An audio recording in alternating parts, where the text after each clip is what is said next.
எல்லாத்துக்கும் வணக்கம். வாடிக்கையாளர் நண்பர்கள் அனைவருக்கும் வணக்கம். நம்ம கஸ்டமர் புது வாடிக்கையாளர் எல்லாருமே, சார் நீங்க பொங்கலுக்கு ஆஃபர் குடுக்குறீங்க, கிறிஸ்மஸ்க்கு ஆஃபர் குடுக்குறீங்க, நியூ இயர்க்கு ஆஃபர் குடுக்குறீங்க, எங்களுக்கு ரம்ஜானுக்கு சாரி பக்ரீத்துக்கு என்ன ஆஃபர் குடுக்குறீங்க? அப்படின்னு காலையிலேருந்து ஃபோன் கால்.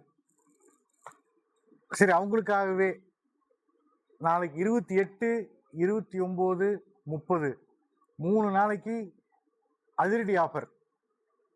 மிஷின் விலை 70,000க்கு குடுக்கலான்ட்டு இருக்கோம். இந்த 3 நாளைக்கு மட்டும்தான்.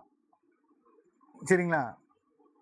வியாழன், வெள்ளி, சனி இந்த 3 நாளைக்கு எப்போ மிஷின் எடுத்தாலும், யார் மிஷின் எடுத்தாலும் 2000 ரூபா கம்மி பண்ணி 70,000க்கு கொடுக்கலாம். பக்ரீத் பண்டிகை முன்னிட்டு மிஷின் விலை 70,000. மெட்டீரியல் உங்களுக்கு அதே தான். நம்ம 52 ரூபாய்க்கு கொடுத்துட்டு இருக்கோம். நம்ம 2 ரூபா டிரான்ஸ்போர்ட்டை கழிச்சு நம்ம அப்போ 50 ரூபாய்க்கு கொடுக்குறோம். ஸோ உங்களுக்கு அதெல்லாம் ஒரே ரேட்டு தான். மிஷின் மட்டும் நாளைக்கு ஒரு நாளைக்கு மட்டும், நாளை மறுநாள், அதுக்கு அடுத்த நாள் 3 நாளைக்கு 70,000 ரூபா மிஷின் விலை. சரிங்களா? அப்புறம் நேற்று நம்ம போட்டிருந்த வீடியோ பார்த்துட்டு, சார் இது 50 கிராம் பாக்கெட்டு 100 கிராம் பாக்கெட்டால் நீங்கள் என்ன விலைக்கு விற்கலான்னு கேட்டிருந்தீங்க. நான் சொல்கிறேன், நோட் பண்ணிக்கோங்க. 50 கிராம் பாக்கெட் வந்து பார்த்தீங்கன்னா 8 ரூபாய்க்கு கொடுக்கலாங்க. 100 கிராம் பாக்கெட் பார்த்தீங்கன்னா 16 ரூபாய்க்கு கொடுக்கலாம். இல்லை நம்ம 15 ரூபாய்க்கு கூட கொடுக்கலாம், தப்பு இல்லை. சரிங்களா? நம்ம டபுளாக போடும்போது 16 ரூபா வரும். நம்ம வந்து 15 ரூபாய்க்கு கூட கொடுக்கலாம், தப்பு கிடையாது. அப்புறம் 150 கிராம் பாக்கெட்டு 150 கிராம் பாக்கெட் வந்து பார்த்தீங்கன்னா 22 ரூபா தாராளமாக கொடுக்கலாம். நீங்கள் அதுலேருந்து நம்ம 7 ரூபா வச்சுக்கலாம். சரிங்களா? 50 கிராம் போடுவோம் மட்டும் 8 ரூபா. அப்புறம் உங்களுக்கு 200 கிராம் பாக்கெட் இல்லை, 250 கிராம் 1/4 கிலோ பாக்கெட் எடுத்துட்டிங்கன்னா நீங்கள் ஒரு பாக்கெட் 1/4 கிலோ 30 ரூபாய்க்கு கொடுக்கலாம். 1 கிலோ வந்து 120 ரூபாய்க்கு கொடுக்கலாம். சரிங்களா? பாக்கெட் போட்டு கொடுக்கும்போது ஹோல்சேலாக கேட்பாங்க. 50 கிலோ பண்டல் கேட்கும்போது நீங்கள் தாராளமாக 100 ரூபாய்க்கு கொடுக்கலாம். நீங்கள் 100 ரூபாய்க்கு கொடுத்தாலுமே உங்களுக்கு கிலோக்கு 50 ரூபா கிடைக்கும். நீங்கள் யோசனை பாருங்கள். ஒரு நாளைக்கு நீங்கள் வந்து வெளியே கொடுக்கும்போது ஒரு 40 கிலோ ஓட்டினீங்க அப்படின்னா உங்களுக்கு 2000 ரூபாய் ஆச்சு. வெறும் 40 கிலோ. நீங்கள் 40 கிலோ வந்து நீங்கள் சாதாரணமாக சேல் பண்ணிடலாம். நீங்கள் வந்து ஏதாவது ஒரு 2 பல்காக கொடுக்குறது நான் சொல்கிறேன். நீங்கள் பாக்கெட் பண்ணி கொடுத்தீங்கன்னா 3000 ரூபா சம்பாதிக்கலாம். சரிங்களா? நீங்கள் பாக்கெட் போடுங்க, பாக்கெட் போட வேணாம். ஹோல்சேலாக கொடுத்தீங்கன்னா ஒன்றும் இல்லை, 2 கார் ஒர்க் ஷாப் பிடிச்சிக்குங்க.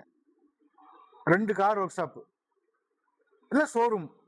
ஒரு ஷோரூமில் ஒரு வாரத்துக்கு 100 கிலோ வாங்கினா போதுங்க. 2 ஷோரூம் 200 கிலோ. நீங்கள் வாரத்தில் 6 நாள் ஓட்டுறீங்களா, 240 கிலோ போதும். அதுக்கப்புறம் நீங்கள் ப்ரொடக்ஷன் ஆக ஆக எக்ஸ்ட்ரா ஒரு ஷோரூம் பிடிச்சிக்குங்க. ஒரு ஷோரூம் 100 கிலோ கணக்கு பண்ணிக்கோங்க. ஃபஸ்ட்டு ஸ்டார்டிங் வேண்டாம் தான் சொல்லுவாங்க, போக போகத்தான் மறுபடியும் வாங்குவாங்க. ஏன்னா ஆல்ரெடி வந்து அந்த ஷோரூமில் நம்ம நூல் போட்டுட்ருப்பாங்க. அதனால் வந்து எடுத்தோன்னே நீங்கள் வந்து வாங்க வந்து கொடுங்க அப்படின்னு யாரும் சொல்ல மாட்டாங்க. நான் அன்றைக்கி சொன்ன மாதிரி தான், ஒரு லைனில் போகிறீங்களா, திங்கக்கிழமை இந்த லைன் போங்க, செவ்வாய்க்கிழமை இந்த பக்கம் போங்க, புதன்கிழமை இப்படி போங்க, வியாழக்கிழமை இப்படி போங்க, வெள்ளிக்கிழமை இப்படி போங்க, சனிக்கிழமை இப்படி போங்க, ஞாயிற்றுக்கிழமை இப்படி போங்க. ஒரு ஊருக்கு 4 ரோடு தான் இல்லை, ஏகப்பட்ட ரோடு பிரியும். ஒவ்வொரு ஏரியாவுக்கு நீங்கள் ஒவ்வொரு நாளைக்கு போங்க, சேல் பண்ணுங்க. வேணாம் சொல்கிறாங்களா, அடுத்த வாரம் போங்க.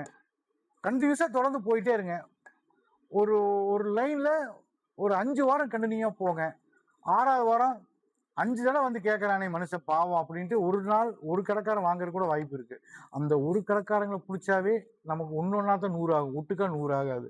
ஸோ நீங்கள் மார்க்கெட்டிங் பண்ணுறவங்களுக்கு நீங்கள் தயவு செய்து சொல்கிறேன், மனசை தளர விடாதீங்க. நான்லாம் மனசை தளர விட்டு தான் நான் ரொம்ப வீணாக போயிட்டேன். அதுக்கப்புறம் தான் வந்து எனக்கு வந்து சொல்கிறதுக்கு ஆள் இல்லை. இப்படி பண்ணுங்க அப்படி பண்ண எனக்கு சொல்கிறதுக்கு யாருமே இல்லை. கூட பிறந்ததும் இல்லை, சொந்த பந்தத்துலையும் இல்லை. ஸோ நானாகத்தான் விழுந்து விழுந்து விழுந்து விழுந்து விழுந்து விழுந்து மேலே எந்திரிச்சேன். ஸோ உங்களுக்கு நான் சொல்கிறேன், இப்படி பண்ணுங்க அப்படி பண்ணுங்க நான் சொல்கிறேன். நீங்கள் அந்த மாதிரி பண்ணுங்க, கண்டிப்பாக வந்து நம்ம ஜெயிக்கலாம். இந்த தொழிலில் யார் வேணாலும் ஜெயிக்கலாம். உங்களுக்கு இது எங்கேயுமே விற்க முடியாதுலாம் நீங்கள் நினைக்க வேணாம். நீங்கள் நார்மலாக ஏதோ ஒரு ஊருக்கு போங்க, ஒரு ஸ்பேர் பார்ட்ஸ் கடைக்கு போங்க, எனக்கு வேஸ்ட் நூல் பாக்கெட் இருக்கான்னு கேளுங்க. அங்கே போய் வேஸ்ட் நூல் ஒரு பாக்கெட் வாங்குங்க. அதை வாங்கி இந்த நூலை பாருங்கள், நம்ம நூலாக தான் இருக்கும். அந்த நூலை எத்தனை கிராம் இருக்குன்னு பாருங்க. என்ன விலைக்கு வாங்குறீங்க நீங்க? அவங்க அவங்ககிட்ட கேளுங்க, இந்த நூல் நான் போடலான்ட்டு இருக்கேன், நீங்க என்ன விலைக்கு எடுத்துக்குவீங்கன்னு கேளுங்க. அவங்கள விட 8 அணா கம்மியா கொடுங்க. 8 அணா கம்மியா கொடுத்து ஃபர்ஸ்ட் வியாபாரத்துக்கு உள்ள நுழைங்க, கடைக்குள்ள உள்ள நுழைஞ்சு பாருங்க. உள்ள நுழைஞ்சீங்க அப்படின்னா கம்பல்சரி உங்களுக்கு அதுல ஏதோ ஒரு மாற்றம் தெரியும். நீங்க மத்தவங்கிட்ட போய் நீங்க காலையில இருந்து பொழுது வரைக்கும் 500 ரூபாய் சம்பளத்துக்கு வேலைக்கு போறதுக்கு இந்த தொழில் நீங்க 4 கடைக்கு போய் ஏறுங்க, தப்பு கிடையாது. என்ன சொல்றீங்க? இன்னொருத்தங்கிட்ட போய் வேலை செய்யணும், காலையில இருந்து மாங்குன்னு வேலை செஞ்சா எவ்வளவு கொடுத்துருவாங்க? ஒரு 700 ரூபா, மீறி போனா 800 ரூபா, 1000 ரூபாய் இருக்கட்டுமே. இன்னைக்கு 1000 ரூபாய் யாருக்கு கொடுக்கறது இல்லை. அதெல்லாம் வருஷம் பூரா வேலை பார்க்கணும், நல்லா இருக்கணும், எக்ஸ்பீரியன்ஸ் ஆகணும். அப்பதான் உங்களுக்கு ஒரு நாளைக்கு 1000 ரூபாய் கிடைக்கும். மாசம் 25,000 30,000 இன்னைக்கு யார் கொடுக்குறாங்க? 15,000 சம்பளத்துக்கு வேலைக்கு ஆள் வர்றாங்க. அப்போ உங்களுக்கு ஒரு நாளைக்கு 500 தான் கணக்கு வருது. சரிங்களா? நீங்க வீட்டுல ஒரு மனைவியோ, உங்க அம்மாவோ, உங்க அப்பாவோ ஓட்டுங்க, ஓட்டி பழக்கி கொடுங்க. ஓட்டி பழக்கி விட்டுட்டு நீ எடுத்துட்டு போய் மார்க்கெட்டிங் பண்ணுங்க. இல்ல நீங்க எனக்கு வந்து நான் ஓட்டுறதுக்கு எனக்கு யாருமே இல்லை, நான் மட்டும்தான் இருக்கிறேன்னா வாரம் பூரா ஓட்டுங்க. ஒரு நாள் மட்டும் மார்க்கெட்டிங் போறதுக்கு கடைக்கு போய் பாருங்க. நான் சொல்றது அதிகம் லாபம் வேணும் அப்படிங்கிற அவங்களுக்காக தான் நான் சொல்றேன். எங்கிட்ட வந்து நாங்க எடுத்துக்குவோம், 100% நாங்க பைபேக் எடுத்துக்குவோம், நாங்க பண்ணிட்டு இருக்கிறோம். அதுல எந்த மாற்று கருத்தும் இல்லை. நீங்க எங்ககிட்டயே கொடுக்கலாம். எனக்கு அதிகம் லாபம் வேணும், எனக்கு ஒரு நாளைக்கு 2000 ரூபாய்க்கு மேல நான் சம்பாதிக்கணும் அப்படிங்கிறவங்க தாராளமா நீங்க போய் மார்க்கெட்டிங் பண்ணுங்க, தப்பே கிடையாது. செய்யும் தொழிலே தெய்வம். சரிங்களா? மார்க்கெட்டிங் பண்ணுங்க. உங்களுக்கு இதையும் மீறி ஏதாவது டவுட்டா இருந்தா சொல்லுங்க, எனக்கு கமெண்ட்ல பண்ணுங்க. உங்களுக்கு நாளைக்கு உங்களுக்கு என்னென்ன டவுட்டோ அந்த டவுட்டு பூரா உங்களுக்கு நாளைக்கு நான் கமெண்ட் பண்ணுங்க. நான் உங்களுக்கு அதை வந்து உங்க முன்னாடி எழுதி படிச்சு அதுக்குண்டான விளக்கத்தை நான் கொடுக்குறேன். சரிங்களா? நாளைக்கு கண்டிப்பா நீங்க வந்து நான் உங்களுக்கு ஒரு இன்னொரு வீடியோ போடுறேன். இது எப்படி ஓட்டணும், அந்த நூலை வந்து நம்ம க்ளீன் பண்ணணும் அப்படிங்கிற விவரத்தை நாளைக்கு நான் போடுறேன். சரிங்களா? நன்றி, வணக்கம்.